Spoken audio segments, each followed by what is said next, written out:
Get ready for a wild ride through Elmore. Dive into the evolution of the amazing world of Gumball, from its chaotic beginnings to the deep lore that defines it. Explore how Gumball and Darwin's mischief escalated from simple problems to reality-altering disasters, revealing the instability of their animated universe. Discover the arrival of iconic characters, the growing threat of the Void, and the rise of Rob as the ultimate nemesis. An adventure that will show you why this series is much more than just a cartoon. Season 1. Innocent Chaos. The first season of the Amazing World of Gumball is an explosion of creativity that immerses viewers in an animated universe unlike any other. From the very beginning, the series introduces us to the peculiar and endearing Watterson family, the impulsive blue cat Gumball, his naive goldfish brother Darwin, the stressed but devoted mother Nicole, the lazy and lovable father Richard, and the sharp and super gifted sister Anais. This quintet, far from being a model family, is the epicenter of domestic chaos that's both hilarious and surprisingly relatable. Okay, finished. Go on, show yours. No, you first. Okay, both at the same time. 3.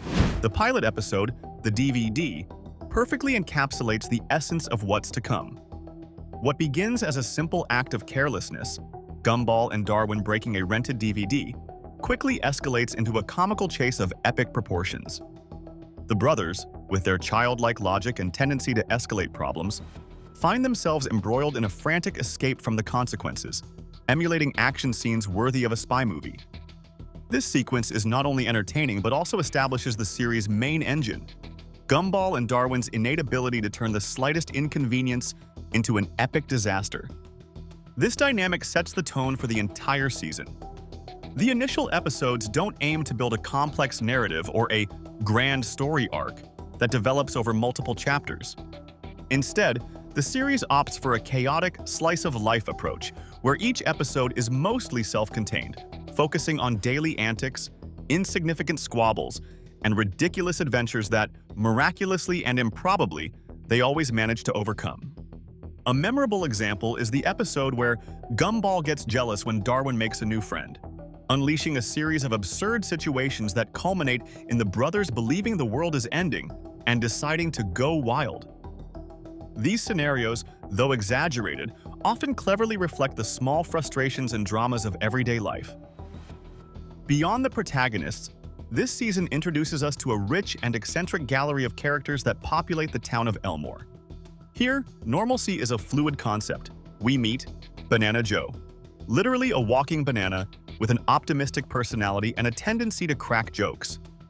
Tobias Wilson, a flamboyant and athletic character whose rainbow design and self-proclaimed identity as a financial brother are a perfect example of the show's visual and conceptual randomness.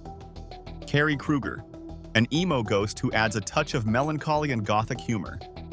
Penny Fitzgerald, a shape-shifting Peanut and Gumball's love interest, whose sweetness contrasts with the surrounding chaos. Other memorable characters like the grumpy Mr. Robinson, the peculiar Hector Jotunheim, a gentle furry giant, or the innocent but sometimes terrifying Masami Yoshida, a cloud. Each new character introduced not only adds another layer to Elmore's already zany melting pot, but also contributes to the feeling that this town is a place where anything can happen. A true crucible of shapes, colors, and personalities brought to life by the animator's boundless imagination. Although the first season lacks a central plot connecting all episodes or a sense of existential dread looming over the characters, concepts the series would explore with great depth and brilliance in later seasons, its importance is fundamental. It's the unbreakable foundation upon which the entire complex Gumball universe is built.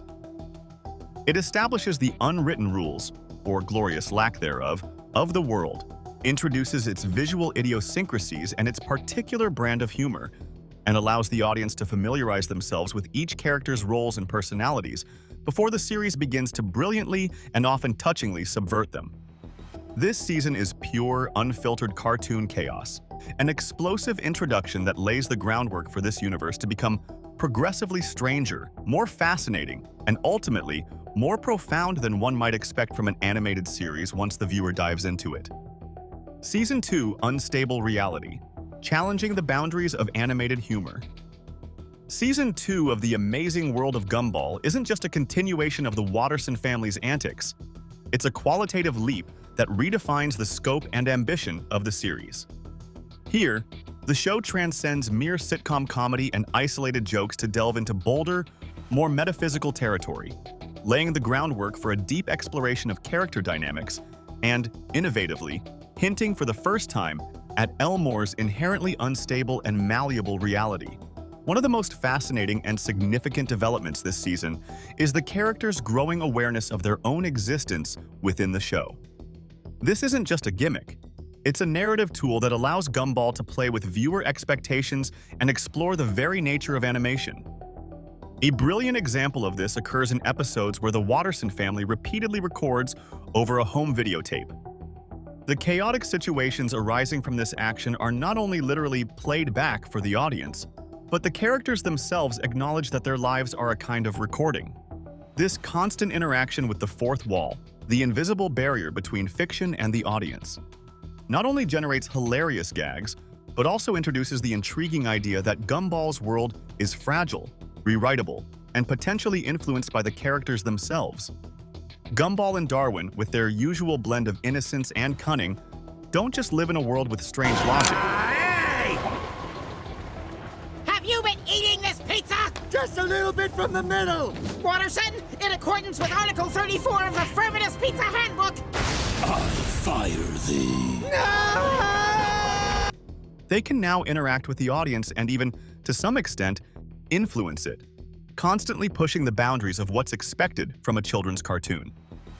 Beyond this metafictional awareness, the characters in Season 2 gain much greater psychological and relational depth. They're no longer mere pieces on a comedic chessboard. Their personalities develop, their motivations become more complex, and their interactions reveal unexpected facets. A clear example of this is the iconic episode The Job, centered on Richard Watterson, the big, lazy pink rabbit who is the family patriarch. The premise is simple. Richard decides, for the first time, to get a job. What follows is a masterclass in absurd comedy. Richard instantly becomes the most inefficient employee of all time. He eats customers' food, takes his sweet time with deliveries, and causes chaos wherever he goes. Nicole, his wife, while initially surprised and happy to see Richard step up as a father, soon realizes that something is very wrong. And here comes the catch, the revelation that cements Elmore's instability. The fact that Richard has a job literally begins to tear the universe apart. Clouds turn square, objects defy physics, and reality itself starts to unravel. From this, we can deduce a fundamental and meta-textual premise. Elmore isn't just a town with strange rules, it's a universe with fundamental rules established for its characters. If these characterization rules are broken, like Richard, the archetype of the lazy and loving father, suddenly becoming responsible, the consequences are cosmic. It's a peculiar but brilliantly executed metaphor that works perfectly to create an environment that's simultaneously dysfunctional, hilarious, and surprisingly susceptible to chaos. In summary, Season 2 is a treasure trove of substantial lore elements that elevate Gumball far beyond its predecessor. It was the first time the show dared to construct a larger, more coherent narrative, using comedy not just to entertain, but to explore complex concepts about reality, identity, and the very nature of fiction itself. While Season 1 laid the groundwork with its unique visual and humorous style, Season 2 proved that Gumball could be much more. A prime example of this ambition is the episode The End. What begins as a typical end-of-season party at the Watterson home quickly transforms into a situation where the family, through a series of self-inflicted events, slowly falls apart. The Wattersons are forced to confront the accumulated consequences of their long history of reckless behavior and absurd decisions. This climax culminates with Nicole's declaration that it's the end, and Gumball's joke that the only way out is a reality reboot, leading to an abrupt and ambiguous end to the episode. This underscores once again that the reality of Elmore is incredibly fragile and malleable, and that the main cast, perhaps unconsciously, holds some influence over that fact. This season is essential for understanding how Gumball transforms from an eccentric and visually innovative comedy into a series with a surprisingly deep and self-referential universe. setting the stage for the layers of meta-narrative and lore that would define its later seasons. Season 3, The Void and the Evil Turtle, Darkness and Meta-Narrative. The third season of The Amazing World of Gumball significantly deepens the show's underlying lore and mythology. While earlier seasons established the comedic tone and visually eclectic nature, it's here that the series begins to weave darker, more complex narrative threads and introduce concepts that will be fundamental to its future development and critical acclaim. The blend of absurd humor with elements of mystery and almost psychological horror is one of the greatest strengths to emerge at this stage. A standout point of this season is the introduction of Mimos, the infamous evil turtle, in the episode The Shell. At first glance, Mimos is simply a silent, inexpressive pet that Gumball and Darwin acquire. Its appearance is that of a standard cartoon turtle, which brutally contrasts with its true nature. However, its unsettling immobility, fixed eyes, and relentless behavior quickly turn it into a surprisingly terrifying character. Far from being an ordinary pet, Mimos reveals itself as a being of pure destruction, capable of unleashing unexpected chaos and a persistent sense of danger. Its introduction underscores the show's unique ability to transform the mundane and seemingly harmless into something profoundly unsettling, demonstrating that true terror doesn't always need fangs or claws. Sometimes, an empty stare and ominous stillness are enough. Later in the season, in the episode The Nest, it's revealed that Mimos is part of a species capable of mass destruction, and its key role is crucial in preventing Elmore from being overrun by its progeny, solidifying it as a genuine threat rather than just a one-off gag. But the most transcendental element, which would define the series' future, is undoubtedly the introduction of the Void. This concept, first presented in the episode The Disappearance, isn't just a recurring joke. It's an ominous and existential force that shapes Elmore's very existence. The Void is conceived as a place of non-existence, an ethereal and liminal dimension to which all characters, ideas, plots, or concepts that the show's reality, or perhaps a higher power, like the creators or the series' universe, deems too boring or irrelevant are sent. What enters the Void is erased from existence not only physically, but also from the memories and records of those who knew it, creating an unsettling hole in the collective memory. It's a brilliant meta-commentary on the ephemeral nature of content, the constant pressure for novelty in television, and the fate of forgotten background characters. The absence of these elements creates a subtle tension, a feeling that something is missing even though no one knows what it is. The first known victim of the Void to be thoroughly explored, serving as a catalyst for the protagonist's incursion, is Molly Collins, a gothic girl who, with heartbreaking irony, was deemed too uninteresting for the show and thus deleted.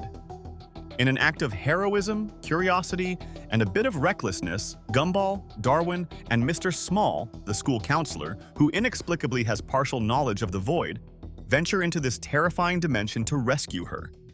The sequence within the Void is a visual and conceptual feat, a surreal landscape composed of forgotten objects and characters, floating in a colorless, distorted space. The atmosphere is oppressive and claustrophobic despite its vastness, conveying the sense of a place where time and logic blur. It is precisely during this rescue, in a completely involuntary and unexpected turn of events, that Gumball and Darwin bring Rob back. Rob was a background character who had been previously deleted and sent to the Void, condemned to oblivion by the show's reality. His return is an accident, an unintended side effect of the protagonist's incursion. However, his prolonged stay in the Void has radically transformed him. He emerges with a glitched or distorted appearance, a visual manifestation of his broken existence and suffering.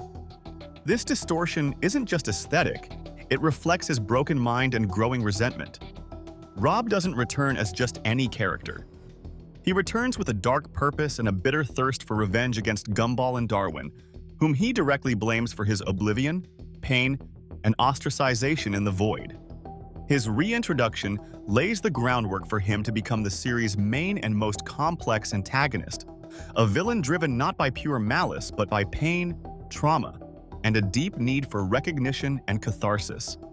His very existence becomes a metaphor for the forgotten character, returning to claim their place.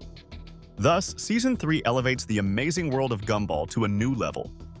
It combines its characteristic humor with elements of mystery, terror, meta-comedy, and a deep exploration of meta-narrative. By introducing the Void and the traumatized Rob, the series establishes the foundations for the more serious and exciting story arcs that will define future seasons, proving that it can be more than just a children's comedy. It can be an animated work of art that challenges the boundaries of the medium. Season 4: Rob the Nemesis. The fourth season of The Amazing World of Gumball is crucial, as it marks the true emergence of Rob as the series' primary antagonist.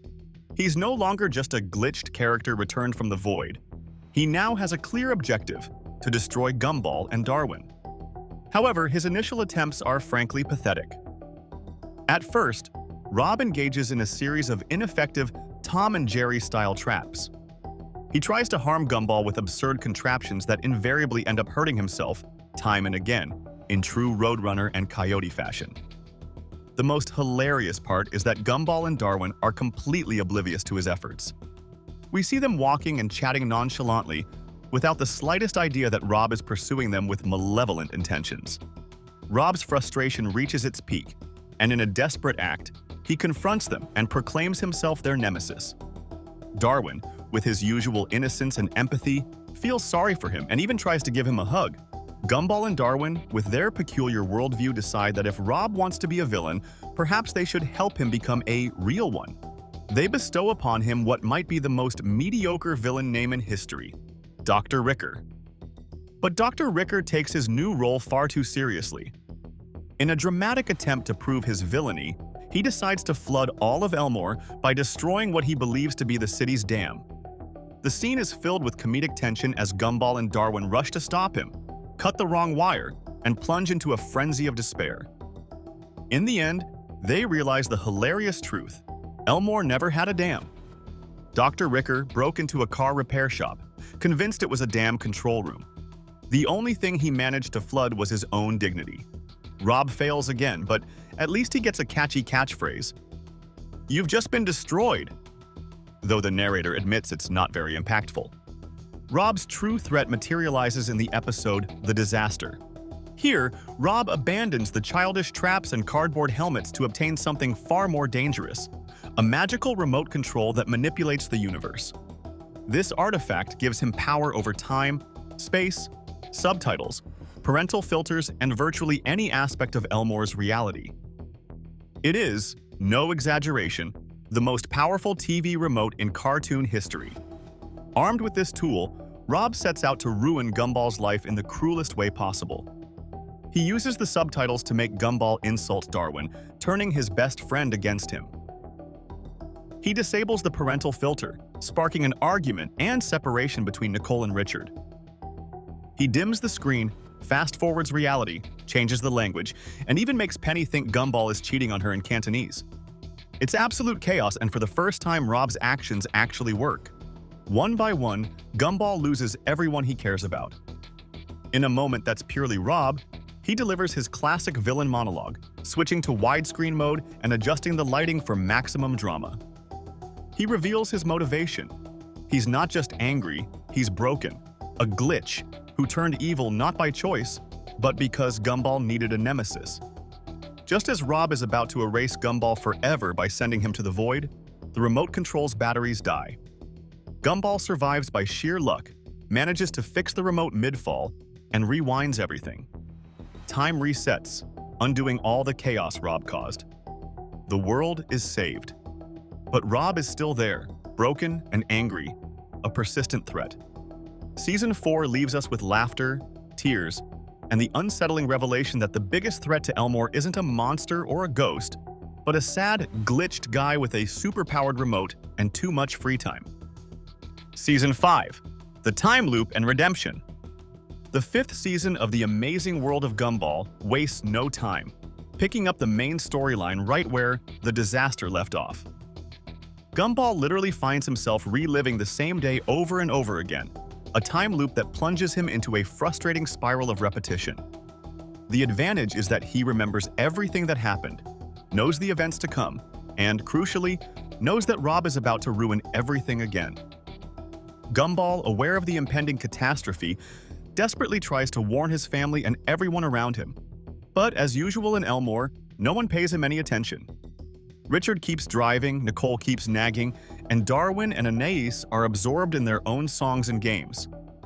After an excessively long flashback repeating the previous day's events, the car crashes again. Gumball ignores it. He has bigger problems. His main mission is to stop Rob while his family hides inside the mall. Gumball grabs Darwin and rushes to the video store, where he demonstrates his foresight by accurately predicting which game Darwin will choose. This convinces Darwin that Gumball can indeed see the future. However, when Gumball tries to explain that Rob is about to destroy their lives again, Darwin panics, convinced that knowing the future could worsen the timeline even more. A classic case of paradox panic. Meanwhile, Rob stealthily moves through the mall, armed with the universal remote. Once again, he tries to eliminate Darwin, using magical subtitles that twist Gumball's words to incriminate him. Gumball intervenes just in time, and instead of Darwin, Banana Joe is blasted onto the roof. Rob